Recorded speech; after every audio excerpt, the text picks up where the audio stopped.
Welcome back everyone to another LEGO Star Wars review. Today we have the Millennium Falcon Polybag.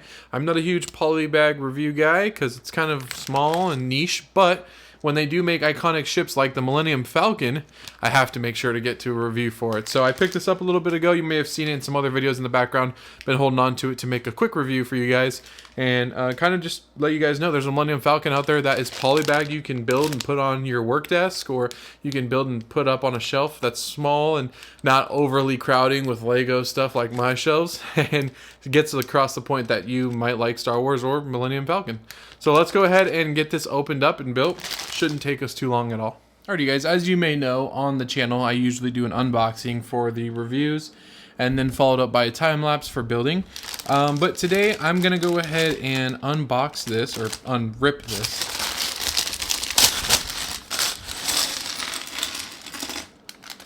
And since the build is such a smaller build, it's only 74 pieces. And just to let you know, there are no minifigures. This is set 30708, or Polybag 30708, the Millennium Falcon. 74 pieces, so this is going to be relatively quick. I'm going to go ahead and talk a little bit about LEGO Star Wars. A couple things, or I guess news for the channel. First thing here is that for the May 4th promotion that I mentioned in my mock video, and I believe I mentioned it in the Ahsoka's Jedi Interceptor review, that video I mentioned that I wanted to buy the UCS Slave 1, and I wanted to go ahead and review that on May 4th when that came out. I was going to get it on May 1st. However, just with the recent Lego.com release they did, or I guess Overlook, they do like a pretty much live video for you to see what those products are going to be for the May 4th promo. First of all, I want to say that the gift with purchase is so cool with the Clone Cadet training facility on Camino. That is going to be so cool. I think that's an awesome idea. I'm so excited to get that set. However, I also noticed that the Slave 1 does have kind of a poor Boba Fett minifigure.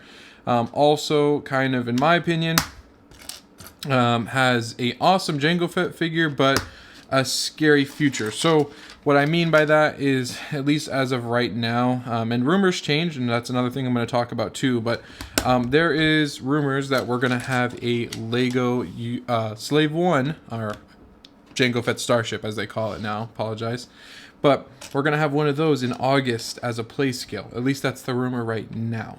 For me, I am a more minifigure hunter kind of guy. I do love ships, but it has to be a very specific ship to do that for me. Probably like a turbo tank I would buy with, regardless of what happens. Like the ARC 170, I would buy that regardless, because those ships mean a lot to me. The Slave 1 does, but not enough for me to make that large of a purchase. And I actually do not own a single UCS set. I wait very carefully, as I am right now, for a set that I'm going to love, that I can actually build on the channel and review. Even though it's one of one sets I would usually keep sealed, it's just that much of a love for me. I want it to be that big of a set for me, and the Slave 1 was that. However, knowing that it's possible that I could get, you know, a figure that is the exact same in a $70 play scale version, I'd rather do that personally. And the main reason is because I get to get more sets when I don't buy a UCS set. When I don't buy a UCS set, I'm able to buy 4 or 5 other sets, and that's exactly what's going to happen on May 4th for me. It's just not going to be the Slave 1. Slave 1, unfortunately, like I said, worried that, you know, we're going to get figures that are in that set inside of the play scale version, and in all honesty, the young Boba really isn't that good for me to buy it, and that's just kind of where I am at right now. And so I wanted to give a heads up on that. It's not that I think it should be exclusive. If people want that figure, I don't have an issue with that, but for me, I don't want to spend that much if it's going to be cheaper for me. I'm just one of those people, and that I rather wait and save my money type of thing. And so if that is the case, then, you know, that's the route I'm gonna have to go. However, regardless, we'll still have all of the May 4th promos. We're still going to review whatever sets I do end up buying on May 4th, and I still will have a good amount of review footage for the actual May 4th promos. I don't usually open those, and I don't plan on opening it up. I keep those sealed. Those are kind of collectibles to me. With rumors being the way rumors are right now, usually you can expect them to be correct. However, in exceptions to that, we have had issues with the rumors regarding the UT-80 that I wanted to cover. At first, in my rumors video, I mentioned that the UT-80 was going to be coming out here shortly, and it would have Galactic Marines. Obviously, many YouTubers have talked about the fact that it's not happening. Many Reddit pages, Instagram, everything, they're talking about it. That leak, unfortunately, has proven to be false, or that rumor has proven to be false. It sounds like we will not be getting a UT-80. However, we will be getting Ki-Adi-Mundi and Galactic Marines and Bakara, Clone Commander Bakara. So I genuinely think that the person that had leaked that, either working for Lego or however, probably saw the minifigure lineup and then thought, with this minifigure lineup, how could there not be a UT-80? That's the only scene where we see all of those people in one scene. And unfortunately, I just think Lego maybe didn't want to make a UT-80. Maybe thought it was pointless. I'm not 100% sure, honestly. But what I am sure of is that it's not going to be coming out now. So, unfortunately, with that being said, we won't have a UT-80, but it should be a turbo tank, at least is what they said. So they're thinking the turbo tank is going to be what replaces that UT-80 that was supposed to. I'm not going to say supposed to because rumors are never supposed to happen. And the sets that are rumored are never supposed to happen. It's potentially that it could happen. And potentially we could have got a UT-80. But now that potentially is turned into we are not getting a UT-80. Does it kind of suck? A little bit, because I don't think we will get a UT-80 if it's not coming out now. I think this is kind of it for us.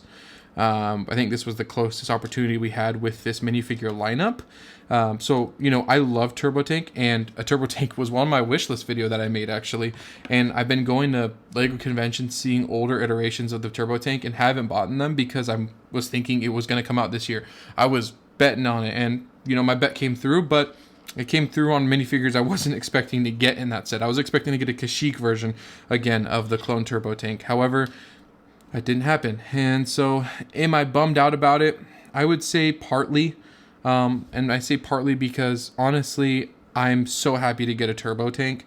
But what, like I said, that does mean, in my opinion, in my view, is that we most likely won't be getting a UT-80. I just don't see where it's in the cards for Lego to make a UT-80 with the promo releasing, with the information releasing with August, and potentially getting a build play scale Slave One.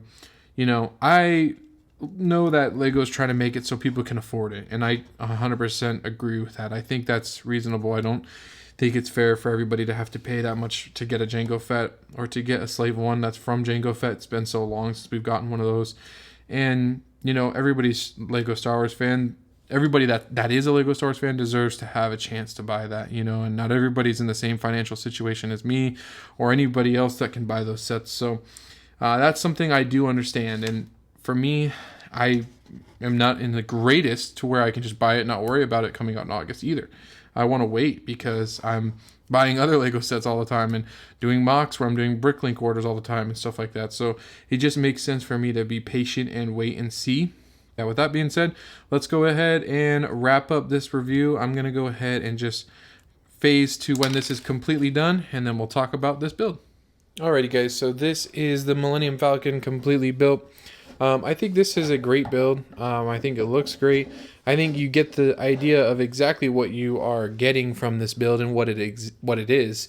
So kind of like I mentioned in the intro and like I'll mention in the outro, this is a great set if you're buying it to put onto your shelf as a design in a small shelf maybe, or if you work from home or you have an office that allows you to put this at work. It's a great little tabletop desk or tabletop desk filler, and it gets the point across that you're a Star Wars fan, or maybe that you like the Millennium Falcon.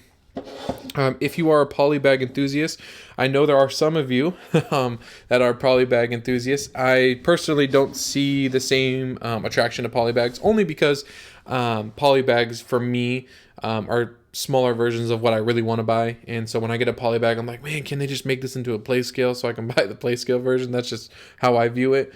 But this is great for $5. So if you guys are into that, go for it. I think this is a great build. It's easy build. As you can see, I'm over here talking about all sorts of Lego Star Wars stuff and still being able to build it without making too many mistakes. So let's go ahead and get you guys the outro. This is a long Polybag video. Alrighty guys, overall, what do I think about the Polybag Millennium Falcon? Like I said, I'm not a huge Polybag guy. I don't think the ratings need to be that serious for something this small. But I will say that this, in my opinion, is one of the coolest polybags they've made. They've made a ton of polybags, and it's obviously also one of the most iconic ships of Star Wars.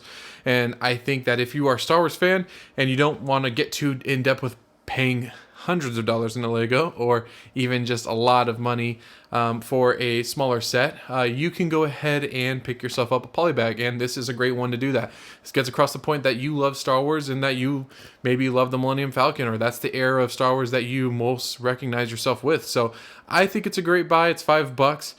You can build this if you have spare parts around by finding the instructions on lego.com, so keep that in mind too.